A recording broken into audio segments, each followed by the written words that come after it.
Erkən evlilik məsələsi həqiqətən cəmiyyətimizdə çox ciddi narahatlıq yaradan məsələdir və bununla bağlı komitə tərəfindən o 1 yaş güzəşt məsələsi artıq buna nail oldunuz, çox şükür və mən bilmək istərdim, həm bu keçən dövr ərzində nələr dəyişdi və göstəricilər əslində bizə nə deyir?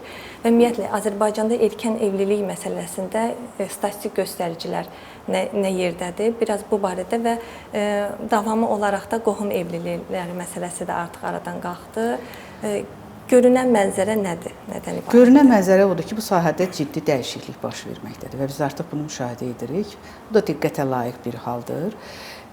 Doğrudur, statistika istənilən halda bizi qane etmir, amma oradakı o tendensiya, azalmaya gedən tendensiya onu göstərir ki, son 5 ildə erkən evliliklərlə əlaqədar Ailə Məcəlləsində nikah yaşının 1 il azaldılması ilə bağlı istisnanın ləğv olunması bu sahədəki cəhdlərin sayını kifayət qədər azaldıb.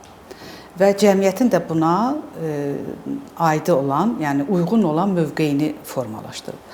O cümlədən 16 yaşına çatmayan şəxslərin evliliyinin təşkilinə görə də cinayət məsuliyyətinin müəyyən olunması artıq çəkindirici funksiya daşıyır və bu məsələlərə, bu davranışa yol verənlər mütləq şəkildə cəzalandırılır və digərlərinə də bu çox ciddi təsir göstərir. O cümlədən yetkinlik yaşına çatmayanlar üçün nişan, kəbin və yaxud da hansısa evlənməyə yönəlmiş tədbirlərin keçirilməsinə görə də ciddi cərimələr və daha sonra isə sərt inzibati cəzalar tətbiq olunur.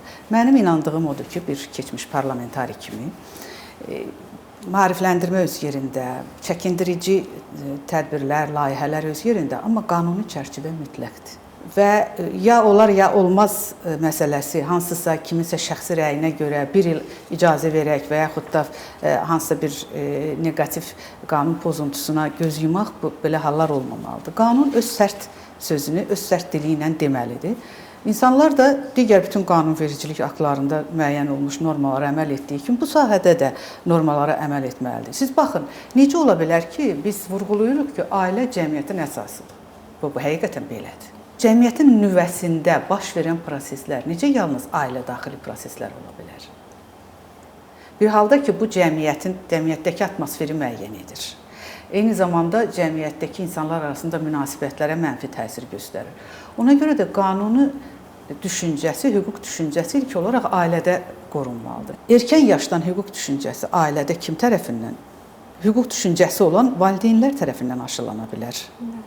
Və o da əgər həyatının ən vacib məsələsinə, hüquqdan kənar, yalnız qaydalar, hansısa stereotiplər və ənənələr çərçivəsində münasibət bildirəcəksə, əlbəttə ki, burada məsələlər problemlə nəticələnəcək. Ona görə düşünürəm ki, bütün sahələrdə qaydalar olduğu kimi, buradakı qaydalar da ciddi şəkildə gözlənilməlidir və bu qaydaların tətbiqinə görə də cəmiyyət qınaq etməməlidir. Əksinə, kim ki buna şərait yaradıb, ona yönəlmiş maarifləndirici tədbirlərə daha çox üstünlük verməlidir. Və mən sizə əmin edirəm ki, bundan sonra da hələ rəyini, yəni təşəbbüs qaldırdığımız, amma hələ ətraflı rəy toplamadığımız digər qanunverici təşəbbüslərimiz də var ki, onlar bu yaxınlarda yəqin ki, qəbul olunacaqdır. Son 5 ildə erkən evliliklər 5-6 dəfə azalıb.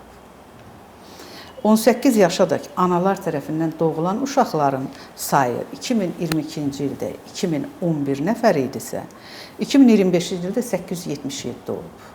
Faiz nisbətinə çevirində 49,7% azalma var. Görürsünüz nə qədər dəyişiklik var. Eyni zamanda qohum nikahlarında 2025-ci ildə artıq 31,4%lik bir enmə, azalma müşahidə olunmaqdadır. Problemin köklü həlli əlbəttə ki, yalnız cəza mexanizmləri ilə kifayətlənməməliyik. Biz həm də bu sahədə innovativ həllər axtarmalıyıq. Bu baxımdan hazırda rəqəmsal transformasiyaya keçidlə bağlı olaraq Dövlət Komitəsi bu sahədəki fəaliyyətini idarə edə biləcək bir rəqəmsal panel üzərində işləyir. Hansı ki, o sonra digər mərkəzləşmiş elektron sistemlərə də qoşulacaqdır. Belə hallarda hər iki sahədə ölkənin hansı regionda olmasına asılı olmayaraq baş verən hadisələrin o paneldə görünməsi preventiv tədbirlərin görülməsinə ciddi imkan yaradacaqdır və həm də ölkədəki ümumi vəziyyəti ortaya qoyacaq ki, həqiqətən bu sahədə vəziyyət nə yerdədir ki, biz də bundan sonra buna yönəlmiş fəaliyyətimizi daha ciddi şəkildə planlaşdıra bilək.